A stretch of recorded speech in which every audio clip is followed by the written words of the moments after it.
Hello and welcome to Crouton Cracker Jacks. Today I'm going to show you how to make this decadent Italian dessert, tiramisu. A mascarpone cheese mixture layered up with ladyfingers soaked in espresso and Kahlua. These are the ingredients you'll need? So let's get started. The first thing I'm going to do is get my espresso mixture ready.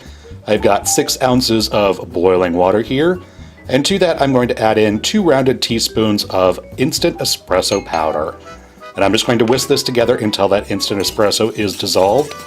Now you could use extra strong coffee for this, however, it does kind of tend to have a little bit of a bitter taste, so I recommend getting that instant espresso powder. And to this, I'm going to add a 50 milliliter bottle of Kahlua, just to spice things up a little bit. You don't have to add the alcohol if you don't want to, or if you're making this for kids, but it does give it that little something something. And I'm just going to whisk that in, and then I'm going to set this mixture off to the side to cool completely. Next, I'm going to set up a double boiler here. I've got a saucepan over medium heat that's at a simmer, and I've got a medium bowl that sits right up on top that I've got 6 egg yolks in.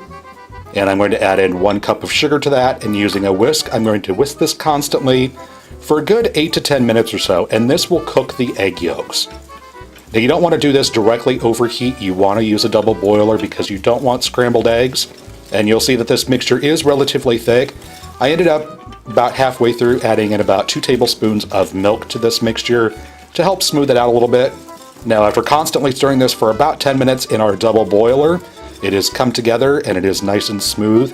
Now not all of our sugar will dissolve in this, and that is perfectly fine. It will finish dissolving when we get the other ingredients added in. But I'm going to take this off of heat and again let this cool completely. Now while we're waiting for those mixtures to cool down completely, if you could do me a giant favor and go check out my friend Rosie over at iHeartRecipes. She has an amazing channel here on YouTube with tons of wonderful videos and delicious recipes. She does desserts and appetizers and soul food, and she even does lots of videos for dinner for 2.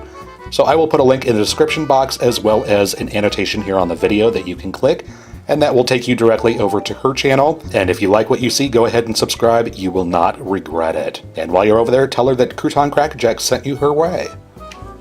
And now that our mixtures have cooled completely, I'm going to make up some whipped cream. In the bowl of my stand mixer here, I'm going to add in 1.5 cups of cold, heavy whipping cream. Make sure that your bowl is nice and cold as well. I'm going to put on the whisk attachment for my mixer, or you could use a hand mixer for this as well. It works just as fine. And before this gets going too far, I want to add in a splash of vanilla, about a teaspoon or so. And you want to keep whisking this until it comes together and you get a nice stiff whipped cream. Now you don't want to take your whipped cream too far because you'll end up with butter. And that's not what we're looking for. We just want a nice stiff whipped cream. Go ahead and take your whisk attachment off of your mixer and get all that deliciousness into the bowl. And you can see here just how stiff that whipped cream is. That's the exact consistency that we're looking for. Now I've put my egg yolk and sugar mixture into a larger bowl here. And I'm going to add in 1 cup, which is 8 ounces of room temperature mascarpone cheese. Now some places will tell you that it's okay to use cream cheese or ricotta for this. Please don't. Cream cheese is a little bit too sour for this kind of dessert, and ricotta is a little too gritty and grainy. You definitely want to spend the extra money and get some good quality mascarpone cheese. Now most larger grocery stores that have a wide selection of international cheeses will carry mascarpone cheese. It usually comes in 8-ounce tubs, and it is a little pricey, but definitely do spend the extra money for it. You will not regret it. And once that mixture is nice and smooth, you want to go ahead and add in your whipped cream. Now if you really wanted to, you could use Cool Whip for this. However, again, this is such a decadent dessert, you really want to splurge for the real stuff here. And I'm just going to get my whipped cream into my bowl. And you want to be careful when you're mixing this because you do not want to deflate your whipped cream. So I'm just going to fold this in. And to fold this mixture in, you want to use a spatula and just go right through the center and then kind of scoop outwards towards the side of the bowl. And slowly but surely this will come together. I know it doesn't look like it's going to come together. Trust me, it will. And once that comes together and is nice and smooth, you want to go ahead and set this off to the side. And we are ready to assemble our tiramisu. Now, to assemble this, I'm going to be using these ladyfinger cookies.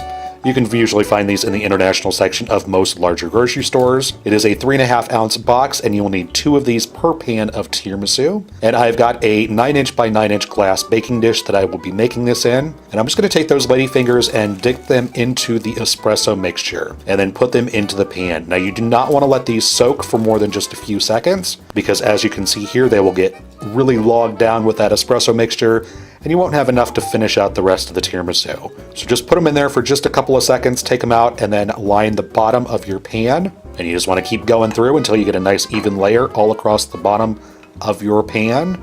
Next, I'm going to take half of my mascarpone and egg yolk and sugar and whipped cream mixture, and I'm going to place a layer of that right on top of our ladyfingers. Now you don't have to measure this out and, be scientific and exact, just roughly half. And you want to smooth that out over the top. And then we are going to repeat the layer one more time with a layer of ladyfingers soaked in that espresso and Kahlua mixture. And you just want to put these right up on top and kind of press them down a little bit into the mascarpone cheese mixture. Keep going through until you've used the second box. And then finally you want to top this with the rest of your mascarpone cheese mixture. You just want to spread this out all the way to the sides and get a nice even layer right up on top. And then you want to cover this with either wax paper or foil or saran wrap or whatever you happen to have. And you want to refrigerate this for at least 8 hours. Resist the urge to cut into this and taste it before 8 hours. This is one of those desserts that really, it gets better as it sits. And about 2 days after you make it is really when it is at its best. So if you want to make this for a special occasion, make it 2 days in advance and it is absolutely amazing. And then when you're ready to serve it up, go ahead and cut yourself a slice, put it onto a plate, and then take some unsweetened cocoa powder and just put a spoonful or so into a little tiny colander or sieve or whatever you want to call it. And then you can just dust a little bit of that unsweetened cocoa powder right on top. And this puts it over the edge. This is so delicious, so amazing.